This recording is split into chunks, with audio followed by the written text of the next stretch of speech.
26 de abril. Beato Antonio de Rivoli, mártir en Túnez de 1423 a 1460. La vida de este esclarecido varón no es como la de tantos otros, una serie de heroísmos que pudieran amedrentar nuestra flaqueza. Pertenece, por el contrario, al número de los convertidos y arrepentidos que nunca han faltado en la Iglesia de Dios y a los que la misericordia infinita del Señor concede como premio de su dolor la gloria del paraíso y los honores de la santidad. Será para las almas caídas una prueba más de la bondad divina que lo perdona todo cuando hay verdadero arrepentimiento. Tres partes bien distintas comprende la vida del beato Antonio de Rivoli. En primer término, vida religiosa de muy mediana observancia. Luego, una vergonzosa apostasía y, por fin, reparación de su vida pasada con heroico y glorioso martirio. Como fuentes biográficas disponemos de un informe remitido a los padres dominicos por Fray Constancio, quien, por haber estado preso del rey de Túnez, juntamente con Antonio de Rivoli, fue sucesivamente testigo ocular de su apostasía y de su sangrienta expiación, y, además de una carta del Papa Pío II del dominico Pedro Ranzano, que a la sazón era provincial en Sicilia, la cual aporta interesantes pormenores acerca de la vida religiosa de este mártir. El religioso. Antonio Nairot fue oriundo de Rivoli en la diócesis de Turín y vio la luz primera hacia el año 1423. De su familia, así como de sus primeros años, no sabemos nada en absoluto. Es probable que Antonio ingresara en la vida religiosa en los albores de la adolescencia. Le hallamos por vez primera en el célebre convento de dominicos de Florencia, llamado de San Marcos. Ahí vistió el hábito de Santo Domingo y le cupo la suerte de tener como prior a San Antonino, que más tarde llegó a ser arzobispo de dicha ciudad. Veamos lo que a este propósito nos refiere Turón en la historia de los varones ilustres de la Orden de Santo Domingo. Como prior que fue en Nápoles, Gaeta, Cortona, Sena, Fiesole y Florencia, San Antonino restableció o afianzó la observancia regular por la renovación del fervor, el amor al estudio y el celo en el ministerio apostólico. Tal era el prior de Antonio de Rivoli, pero, parece que éste hizo mentiroso el dicho tan conocido de tal padre, tal hijo, o tal maestro, tal discípulo. No se daba, en efecto, mucha prisa para seguir de cerca al guía perfecto que iba a la cabeza en el camino de la perfección. Según refiere un historiador, nuestro novicio fue ya advertido por su notoria inconstancia de carácter. Con todo, no se puede negar que era religioso obediente, no carecía de piedad y llevaba una vida bastante regular. Los frecuentes viajes que hubieron de ocupar más tarde buena parte de su vida y sus no menos frecuentes cambios de residencia nos hacen pensar con fundamento que Antonio poseía cierto talento oratorio, gran celo para la predicación y tal vez aptitudes nada comunes para tramitar asuntos, a menos que deban atribuirse tantas peregrinaciones y mudanzas a la volubilidad de su espíritu. Su provincial, el padre Ranzano, nos lo pinta como un alma que busca siempre su bienestar, que se desvive por la posesión y goce de cosas nuevas y es víctima constante de dolorosa inquietud. Carácter de este temple podrá, en rigor, bastar a las exigencias de una vida mediana, común y pacífica, pero corría peligro de naufragar entre las pruebas y dificultades que asedían más de una vez la existencia del sacerdote. Cierto día nuestro religioso, hastiado sin duda de una permanencia demasiado larga en el mismo sitio, fue a ver al padre prior con la intención bien resuelta de hacer caso omiso de sus consejos y le expuso su deseo de embarcarse para Sicilia. San Antonino, ilustrado por divina luz, trata de disuadirle. Viendo que nada consigue, le profetiza que un peligro espantoso asaltará su alma y cuerpo el día que se le ocurra tomar un navío. Antonio conocía, no cabe dudarlo, la santidad de su superior, y por lo mismo esta advertencia hubiera debido hacerle más reflexivo y aún mudar de parecer, pero nada más lejos de ello. Pobre imprudente. Mas, ¿puede hablarse de prudencia al creer brogar hacia la felicidad? Y a la conquista de la felicidad precisamente se embarcaba Antonio de Rivoli cuando tomaba pasaje para Sicilia el año 1457.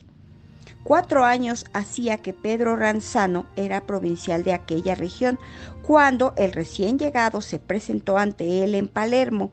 Le recibió con la cordialidad de un padre, oyó sus confidencias con tierna caridad y, al tercer día, accediendo a su demanda, le permitió quedarse en Sicilia y en la residencia que fuera más de su agrado.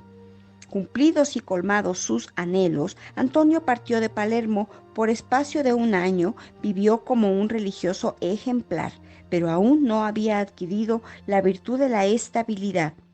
Varios conventos de diferentes poblaciones hubieron de albergar por algún tiempo al religioso giróvago. A los 12 meses ya se le vio regresar a Palermo. Volvía devorado por ese inexorable tedio, que es a menudo la tristeza del rico y a veces también el castigo del religioso, desazonado, en cuya alma no reina el deseo ardiente de la perfección, ni la suave nostalgia del cielo. Volvía, hastiado su espíritu y desanimado su veleidoso corazón. Habiendo consumido en frecuentes peregrinaciones lo mejor de su vida, acabaron también por disgustarle los viajes, de tal modo que nuestro enamorado de los cambios venía a solicitar de su provincial permiso para volver a Nápoles y Roma, con el fin de entrevistarse en esta última ciudad con el superior general y pedirle que le destinara a un lugar donde acabar sus días. Este singular fracasado de la vida iba en busca de una mansión agradable donde acabar pacíficamente sus días cuando apenas franqueaba los límites de la juventud. Solo tenía 35 años y ya hablaba de sus últimos días. Pero la divina misericordia se los reservaba gloriosos, de modo muy distinto del que él pudiera desearlos. El cautivo. Iba a cumplirse la primera parte de la profecía de San Antonino. El 31 de julio de 1458 se hacía a la vela Antonio de Rivoli en un navío que zarpaba al mando del capitán Juan Sarde con rumbo a Nápoles. En los 2 primeros días tuvieron excelente navegación. El 2 de agosto se hallaban a la altura de la ciudad napolitana, cuando de repente apareció en el horizonte un corsario sarraceno. El navío enemigo, mandado por Nardo Anequino, cristiano renegado que ejercía la piratería en provecho del rey de Túnez, alcanza a la carabela, la asalta y hace prisioneros a todos sus pasajeros. El convoy de cautivos, entre los que se contaba Antonio de Rivoli, llegaba a Túnez el 9 de agosto. Al día siguiente comparecieron delante del rey, que probablemente era Alú Omar Othman, en 1435. Seguidamente los hicieron pasear por las calles y barrios más frecuentados para servir de espectáculo a la malévola curiosidad de las gentes. Los cautivos desfilaron con las manos atadas y cuando terminó semejante humillación, vieron cómo las puertas de la cárcel se cerraban tras ellos. Antonio, según queda consignado, no estaba muy preparado para la misión de confesar de la fe. Con todo, el Señor le concedió un favor inestimable en medio de la confusión en que le había sumido aquella desventura. Apenas ingresó como cautivo del rey, tuvo la visita de Fray Constancio, religioso jerónimo y antiguo cautivo también del rey de Túnez.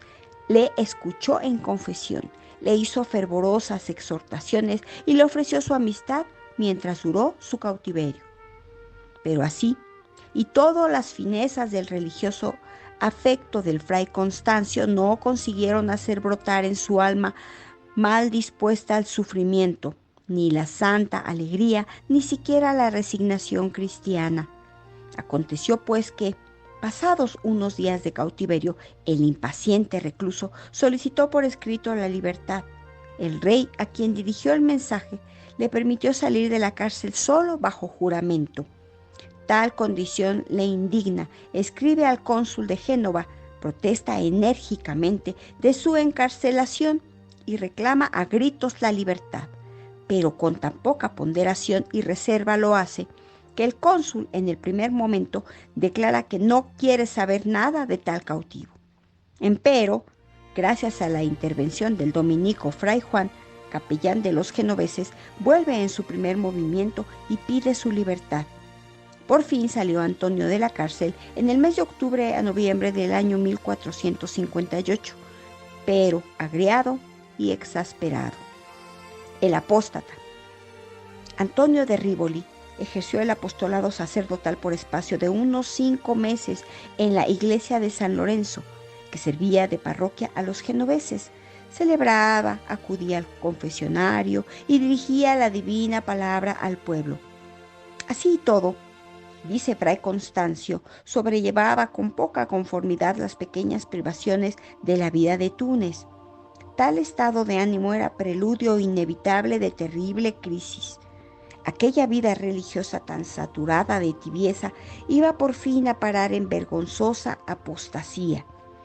Por aquel mismo tiempo, en el Japón, donde la iglesia agonizaba, inundada por sangre de mártires, apostataba también el jesuita padre Cristóbal Ferreira, a los 60 años de edad, en el terrible suplicio del hoyo, o porque la vejez hubiera debilitado su energía moral, o porque los 24 años de penoso apostolado hubieran resfriado su fervor religioso.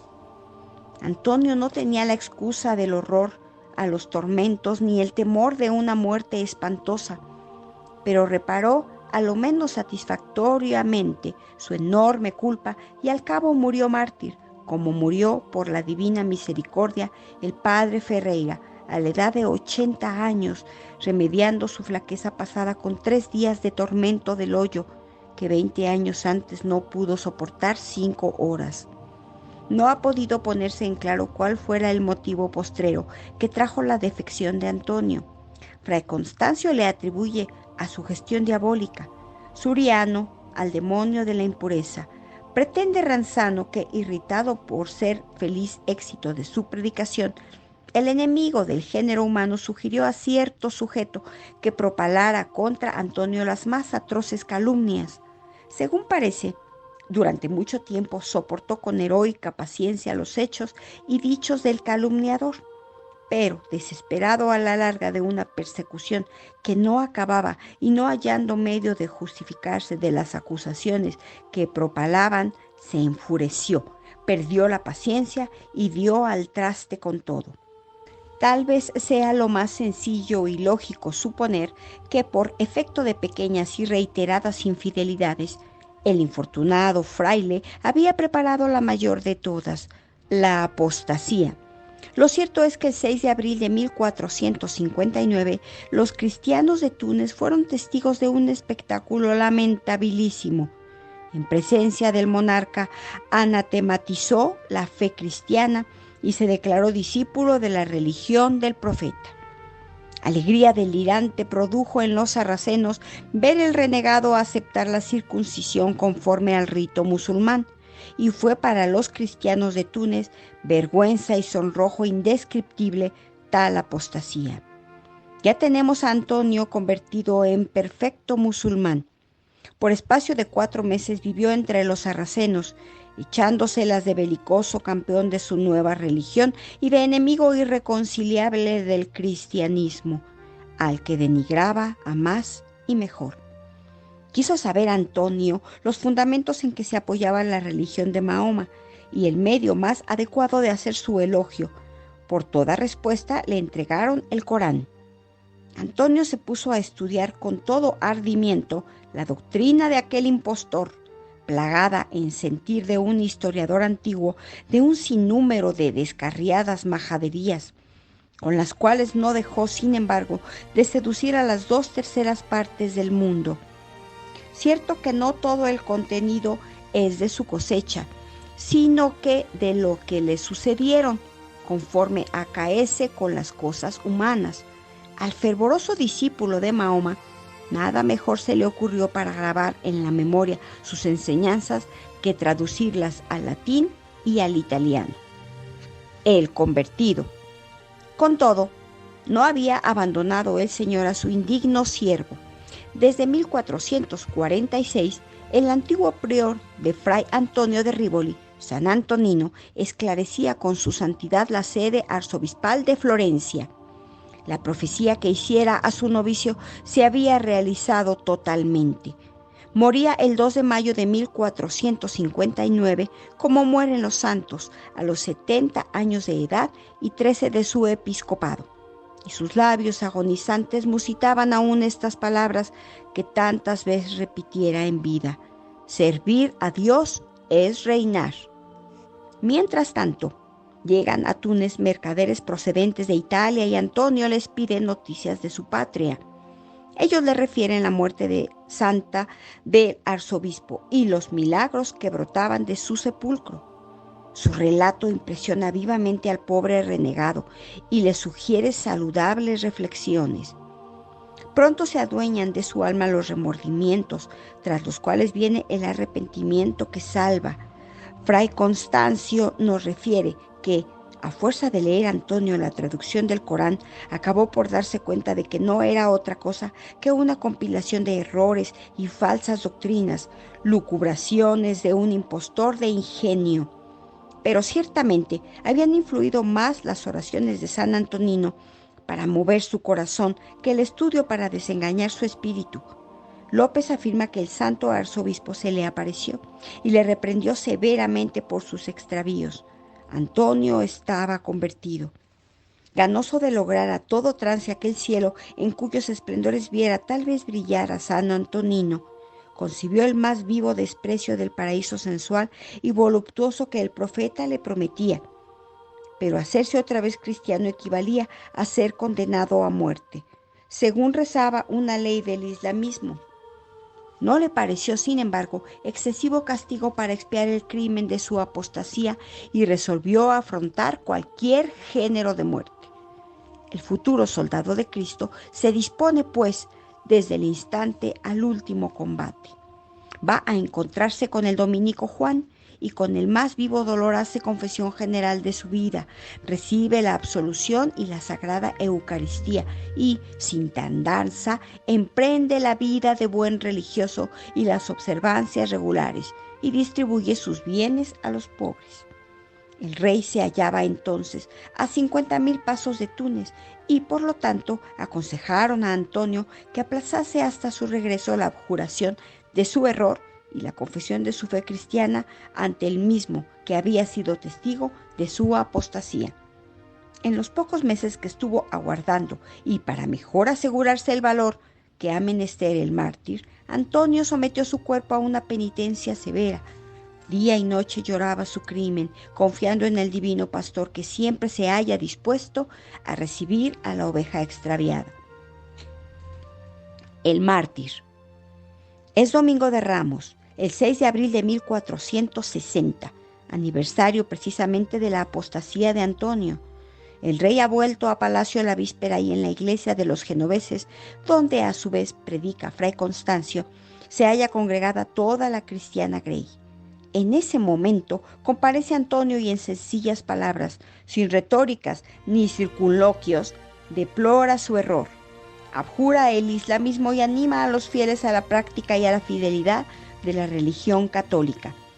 Terminada la despedida, el dominico Fray Juan ha investido al futuro mártir con el sayal monástico. La cabeza, el cerquillo de fraile y su semblante irradian jubilosa alegría. Allá, en el campamento real, rodeado de toda la pompa oriental y en medio de los magnates de la corte, le aguarda el monarca musulmán. Antonio comparece ante el rey. Con voz clara y entonada, el renegado confiesa que es nuevamente cristiano. Deplora sus extravíos, exalta el nombre de Jesucristo y declara que está pronto a padecer la muerte por su fe. Al oír tan insólita declaración, el rey queda atónito de pronto, mas luego, con palabras llenas de mansedumbre, le invita a que vuelva de su acuerdo, pues de otro modo la existencia tan alegre y deliciosa que le ha procurado terminaría necesariamente con muerte cruel. Hace cuanto puede por deslumbrarle con el cebo de la grandeza y el aliciente de la riqueza, diciéndole que todo será suyo si vuelve a ser nuevamente fiel discípulo del profeta. Para nada necesito tus ofertas, responde Antonio, y a su vez le exhorta a que se someta a Cristo, él y toda su nación, si desea conseguir los tesoros celestiales y con ello colmar su gloria de monarca. El rey le escucha, unas veces lleno de estupor, otras bullendo de coraje, y al fin ordena sea llevado al calabozo hasta que el jefe de la religión musulmana instruya el correspondiente proceso y decrete su justo castigo. Es imposible describir el furor de sus guardias, las bofetadas, los puñetazos que llueven sobre su cabeza y el rostro del prisionero. Pero el mártir de Cristo lo sobrelleva todo con paciente fortaleza. Sus labios no musitan más que alabanzas al divino Maestro mientras le llevan al calabozo. Al día siguiente comparece ante el juez. Este pone en juego toda suerte de medios para rendir su constancia, caricias, promesas, amenazas, pero todo en vano. Después de pintarle el cuadro de la muerte espantosa que le aguarda, le envía nuevamente a la cárcel. 3 días le han dado para que lo medite y se han pasado ya. Antonio ha reflexionado y sobre todo ha orado en compañía de los cristianos que comparten con él el cautiverio. Está dispuesto a morir. El juez renueva su interrogatorio y Antonio confiesa una vez más a Cristo en medio de millares de sarracenos. Entonces se decreta la sentencia. El mártir morirá lapidado. Inmediatamente se arrastra a la víctima por los verdugos y es llevada al lugar de las ejecuciones, fustigándole en el trayecto, según nos refiere Ranzano. 2 de ellos, que hablan correctamente el italiano, se colocan a su lado con orden de doblegar, si pueden, su voluntad y de aprovechar la menor señal de debilidad para que cese el suplicio y se proclame su retorno al islamismo. El mártir no les hace caso. Cuanto más le atormentan, más férvida es su oración. Muy próximo al lugar de la ejecución se halla el barrio de los cristianos. Al acercarse el cortejo, Antonio se despoja de su blanca túnica. «Guardad este hábito», dice a los verdugos.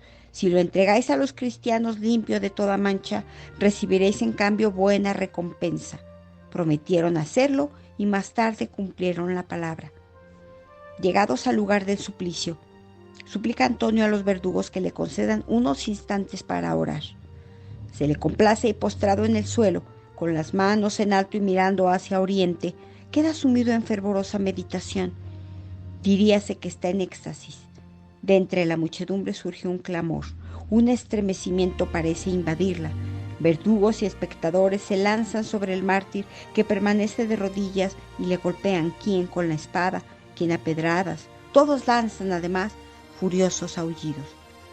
Antonio, que no prefiere un solo grito ni se mueve, resiste como clavado en el suelo, pero la granizada de proyectiles arrecia y cae como desmoronado su ensangrentado cuerpo. El mártir queda inerte y muere expiando gloriosamente su lamentable vida pasada. Amontonan leña a toda prisa, la encienden y arrojan sobre ella a la víctima. Las llamas la rodean por todas partes y durante largo tiempo la dejan en esa impotente hoguera. ¡Oh prodigio! El cuerpo permanece intacto, ni un solo cabello se ha chamuscado. Los espectadores, y entre ellos Fray Constancio, presencian el milagro. Luego, los verdugos sacan de la pira los santos despojos y los arrojan a una cloaca inmunda. Días más tarde, los mercaderes genoveses lograron el precioso oro hacerse con las reliquias que, depositadas de momento en su iglesia, obraron incontinenti varios milagros. En 1469, Amadeo, tercer duque de Saboya, hizo trasladar a Rívoli tan preciado depósito. Pronto se tributó al santo mártir culto público, que fue aprobado por el Papa Clemente XIII el 22 de febrero de 1767.